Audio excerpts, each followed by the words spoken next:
Bonjour à toutes et à tous, bienvenue sur Grand Lille TV. En ce jeudi 14 mars, ravi de vous retrouver pour une nouvelle édition du journal de la rédaction. Comme toujours, vos prévisions météo tout d'abord à la une. Et pas de grands changements à espérer aujourd'hui, encore une journée agitée partout dans la région. Du vent, des rafales jusqu'à 70 et 80 km par heure, des nuages et de fortes averses encore ce matin. Cet après-midi tout de même les pluies devraient s'atténuer, on pourrait retrouver parfois un peu de soleil. Pour les températures, comptez 13 degrés à Lille pour les maximales. On en reparle bien sûr juste après ce journal. À la une de l'actualité du sport et du football, avec le LOSC de retour sur le terrain du stade Pierre-Mauroy. Ce sera demain soir en match avancé de la 29e journée de Ligue 1. Lille reçoit Monaco. L'entraîneur Christophe Galtier était hier en conférence de presse au domaine de Luchin. L'occasion d'évoquer avec lui la fin de saison, le sprint final, car il reste 10 matchs à jouer.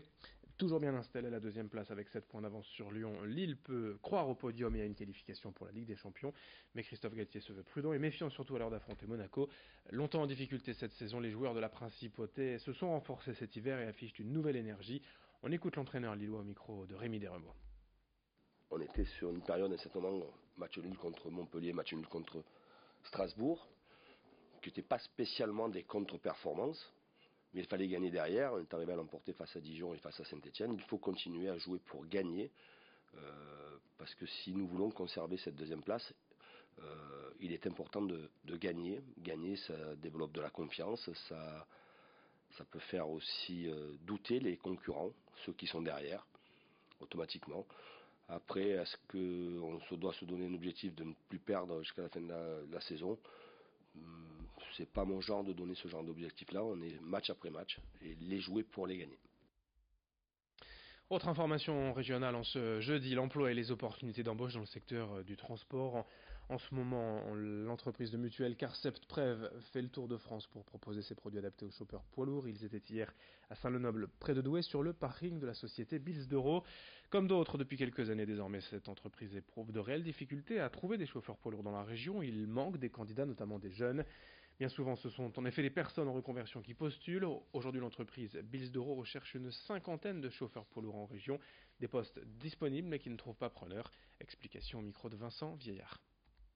Difficulté de recruter parce que tout le monde recrute les mêmes conducteurs.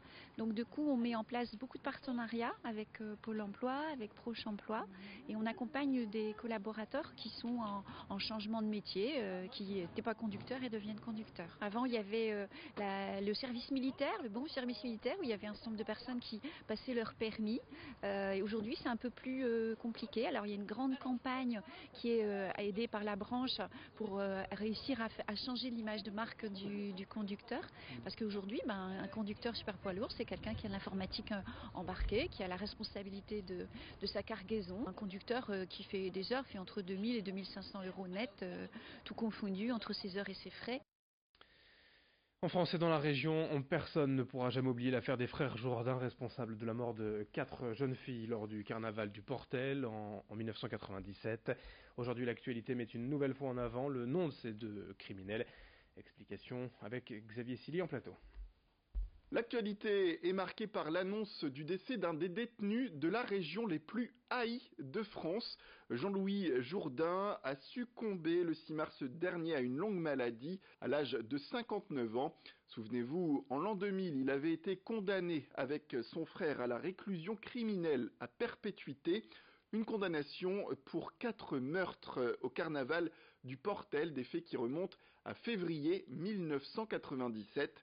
Originaires de Danne, près de Boulogne-sur-Mer, les deux frères avaient enlevé, on le rappelle, ils avaient séquestré, violé et tué les sœurs Merlin et les sœurs Ruffin, âgées à l'époque de 16 à 20 ans.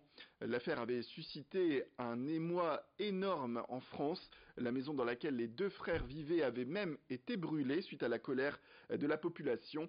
Alors aujourd'hui, dans la Voix du Nord, le maire du Portel, Olivier Barbarin, a affirmé « c'est un monstre qui a quitté cette terre ». Aujourd'hui d'ailleurs, son frère Jean-Michel, lui aussi condamné à la perpétuité, est toujours en prison. Dans le reste de cette édition, bientôt le printemps et avec les températures qui se radoucissent, peut-être voyez-vous votre chat ressortir et partir en balade plus longtemps la journée. Attention, tout de même le printemps c'est aussi le moment des reproductions. À cette période, les premières portées apparaissent et finissent bien trop souvent dans les refuges. La LPA se dit chaque année débordée par l'afflux de chatons. C'est pourquoi les associations recommandent de stériliser votre chat. L'opération consiste à retirer les organes reproducteurs de l'animal. Ça permet d'éviter les mauvaises surprises chez les femelles et les bagarres chez les mâles. Explication au micro d'Idil Gunaï.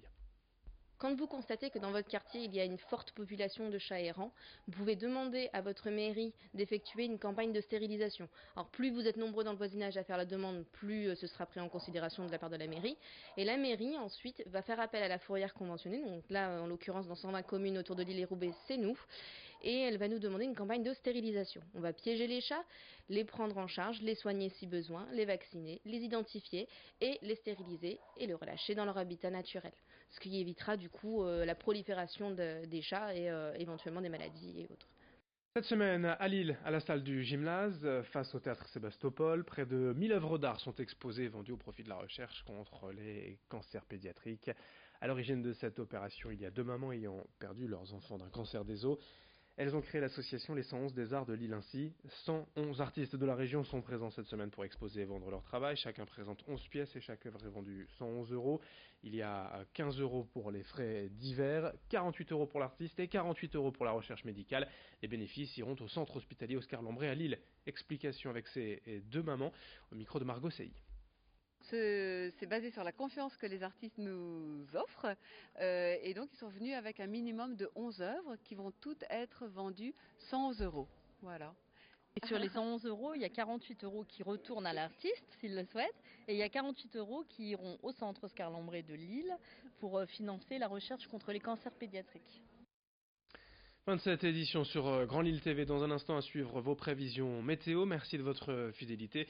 On est ensemble toute la journée, tous les quarts d'heure, en ce jeudi 14 mars.